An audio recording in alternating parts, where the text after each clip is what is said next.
Michigan shooting 66.7% from the field. They get the ball out of bounds with a foul prior to the timeout. The regular officials are here. Just made it in through the inclement weather outside of the Champaign area. Ramil Robinson at the point. Again, now watch the defense on Illinois' part. They will not expend energy trying to fight over and through picks. They simply switch players on every pick. They're calling it tight. Hamilton called for a foul there. His second personal. That is the third on the team. Marked that fourth on the team. Well, you know, it'll be interesting to see. It's the first game I've ever done where officials were late for a ball game. It'll be interesting to see how they adapt to the play now, to see if they're going to blow a quick whistle or if they're going to it's going to take them 3 or 4 minutes to get into the flow of the game themselves. Phil Robinson was here from the outset. The other two just arrived. Higgins leaves it short. Rice is there to clean up. Mills. Well, since Bill Frieder's been at Michigan, you know, he's had big, strong ball clubs, and this is probably the area where he has beat teams consistently over the last few years. They can absolutely dominate you inside, particularly on the offensive board. On the outside, Gill. Rice the rebound. Ramil Robinson on the drive to Griffin. Blocked by Kendall Gill. Boy, that is a spectacular defensive play because Michigan came down with a 3-on-2 break, looking to go on top, and they just turned it right around. Ramil Robinson picks up. Is it Robinson or Griffin who picked up the foul? I thought it was Ramil Robinson. It is Robinson. And again, that call there is, you know, you have to get used to how the whistle's going to blow. All Ramil was doing was riding his man. He had his hand on the back and hand checking, and they've called that twice on him now. Battle. And that's where Illinois hurts you. They catch the ball, they jump right over the top of you, and then it's just a matter of whether or not they're making the shots today. Ramil Robinson, Terry Mills struggling across the line. Higgins. Rice. Boy, Glenn Rice is making a living today off the boards already. He's got 4 or 5 rebounds here in the first 6 minutes of the ball game. Bardo penetrates. Nicely done to Small. Michigan prefers to play the man-to-man defense. They don't feel like they can win a ball game if they have to play the matchup zone on a consistent basis. Ramil Robinson drew that foul on Kendall Gill, his first, already the 5th on Illinois. Wayne, Michigan's biggest question mark coming into this season, we all know that Illinois was concerned about outside shooting in the past. Their biggest question mark this year was how well Ramil Robinson would play with no other experienced backcourt mate. And in my opinion, he set the tone for this year in last season's North Carolina game in the NCAA tournament when Gary Grant had a terrible game and Ramil Robinson really kept Michigan in that ball game. And you know, now people are starting to talk about Ramil Robinson when they start talking about the best point guards in the country.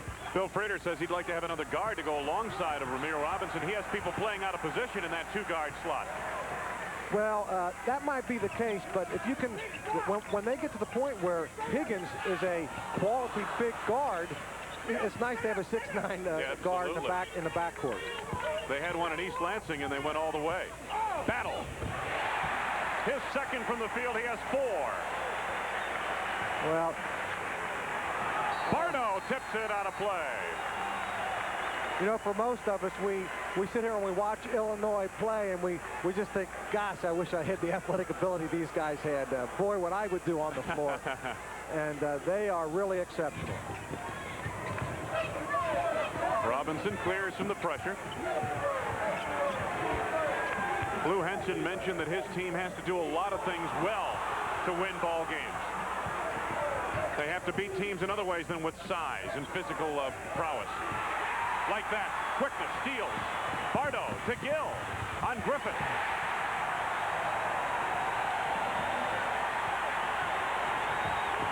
Something tells me that by the end of this ball game, we're going to have a season's worth of a highlight film. There are people making great plays. Griffin, and Terry Mills is called for a foul, pushing off inside. His first personal, now 5 team fouls on Michigan. Wayne, the one thing you cannot do offensively as a point guard, you can never pick up your dribble when you have no one to pass it to, particularly against Illinois, because as a team they have such quick hands defensively that they'll strip it from you. And anytime you get to the point guard loses the ball, obviously, it sets up the fast break on the other end. Mark Hughes in the lineup now in place of Griffin for Michigan. Kurt Taylor is also in the ball game, replacing, I believe, Sean Higgins. And Lloyd Vaught in the middle for Mills. Now, Mills asked to be taken out. He may be a little winded. And what will happen in a big game like this sometimes, if the adrenaline's flowing a little too much, you'll hyperventilate a little bit and run yourself out. That's traveling on Glenn Rice. Bill Frieder is furious. He wanted a foul called. He felt Rice was bumped on the play. Talking with the official, Tom Rucker. Sam Licklider is also here, along with Phil Robinson, the officials from the Big Ten Conference. Well, this is the kind of game that'll bring out the emotion in the most mellow of personalities. Here's the play. Very difficult. Obviously, I think Coach Frieder wanted a foul there. Very difficult to see from our angle. Technical foul called on Michigan. Kendall Gill at the free throw line. Two-shot foul on the bench. Technical on the bench. Well, Frieder hasn't stopped yet. I guess if you're going to get a technical in this kind of ball game, you get it early and get it over with. You don't want one down the stretch where it could really turn the momentum. Illinois leads by 4. This is Bardo, Kendall Gill. Boy. Penny battle. Oh! Boy, now that is something. That is something right there. Kenny Battle, whose dream is to do the 360 tomahawk slam, and almost did one the other night here against Wisconsin. Robinson breaks it across for Michigan. Well, Illinois continues to beat Michigan in the middle of that matchup zone. And if they don't cut that pass off, Illinois will score at will. It will. Robinson off the mark. Kendall Gill with a long rebound. This is Nick Anderson to Gill. Lloyd fought the rebound.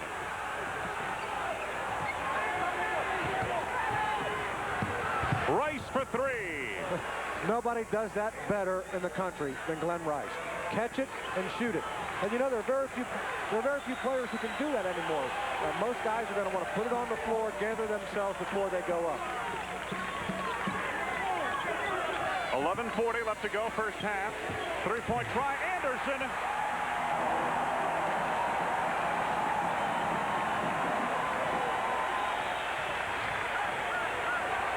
Wayne, both of these ball clubs are capable of a scoring outburst. They can be very, very streaky. Some people feel like it's going to be the team that has the most streaks, or maybe the team that has the streak last who's going to win the ball game. Taylor off the mark. The foul occurred before the tap-in by Rice. And it'll belong to Illinois. Well, Kurt Taylor made a good move to the basket. The one thing that most college guards never learn, and I don't know why, is once you get dribble penetration, you've got to stop and shoot the jumper. 11:13 left to be played, first half. We'll return after these messages from your local stations. Now, the new Spirit shows at your Dodge dealer. Come in and take a look at our quality imports. Some with big cashback savings. See the all-new Dodge Colt GT with an unavailable turbo engine. Or see our sporty Ram 50 pickup in 2- or 4-wheel drive. Or rugged Dodge Raider. And now get up to $1,000 cash back on select imports in stock. See your Dodge dealer now where the new Spirit shows. A lot of places promise you reliable brake repairs, but nobody beats Midas. Mrs. Purvis took no chances.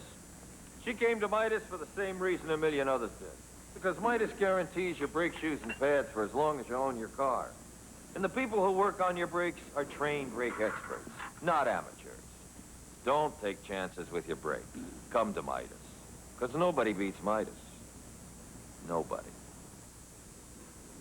So there's Richie, my twin brother, taking my place at the game. I was cramming for finals, and he only had to warm the bench, like I do. No one can tell us apart. Oh, you guys, I can always tell just by the sound of your voice. The color in the voice, Yeah, but the coach couldn't the tell. texture of a phrase. He can now. That's the uncompromising sound clarity of AT&T. We take you right there and keep you this close. Wayne Larrabee and Steve Grody back at Assembly Hall, home of the Fighting Illini of Illinois. That foul on Kirk Taylor a moment ago prior to the timeout. 16 fouls now in Michigan. We still have better than 11 minutes to go, and this is small. Wayne, I was just going to say, through the first 9 minutes of the game, if I had to recap where the game's being won and lost, it's been Illinois' ability to penetrate the Michigan zone defense right down the lane. That's where they're scoring their most points. And also when they get it inside, they've been able to hit it back out and shoot the three-point field goal. Away from the ball, Lloyd Vaught, who just scored at the other end, picks up a foul. His first. Team is over the limit with 10:46 to go in the half.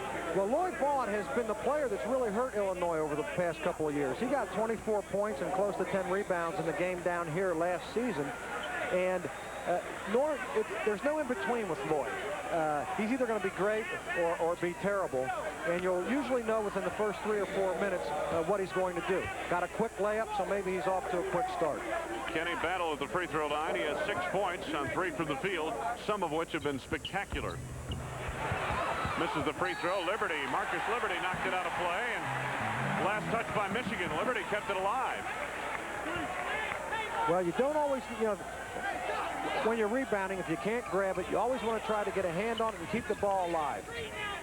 This is Kenny Battle.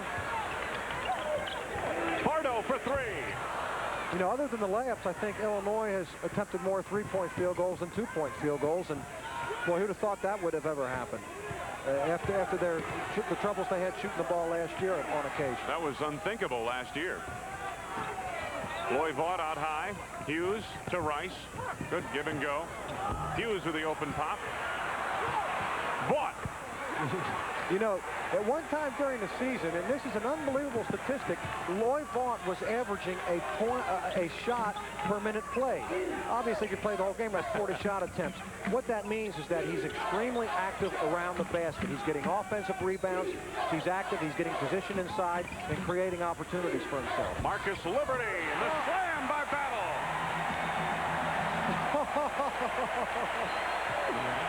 Oh. I'm telling you, we're going to have a season's worth of plays to put on the highlight film in this ball game alone. This is Robinson.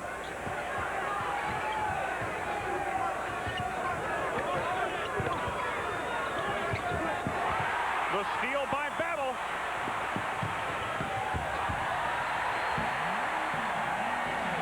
Boy, wouldn't you love to have him on your team? Lou Henson calls Kenny Battle the hardest worker he's ever had.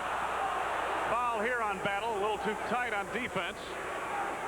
That's personal foul number 1, 6 on the team.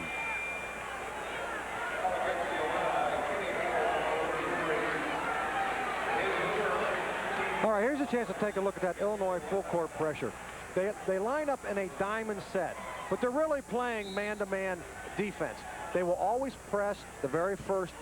They'll double team the first pass. Now, if you break that pressure and bring it down the middle of the floor like Taylor's doing now, they'll fall back. They're very disciplined. They only look for traps in a couple different spots on the floor. Rice for 3. Hughes up high on the rebound, and he's called for the foul. Mark Hughes' first personal foul. Team is over the limit. We'll be going to the line. Correct me if I'm wrong, but when the new officials came in, I don't think that the 2 officials that were late have blown the whistle yet, have they? It seems to me. Yes, there have been 1 or 2 calls. 1 or 2. Yeah. Kenny Battle leads the lineup. They're making His entrance into the ball game is Irvin Small. You know, I commend them for the job they're doing, because it's very difficult to run in to a game like this, coming in late in a quick-paced game, and get yourself into the flow of the action. Well, they've been in now for a number of minutes, and you're right, they haven't jumped on the whistles.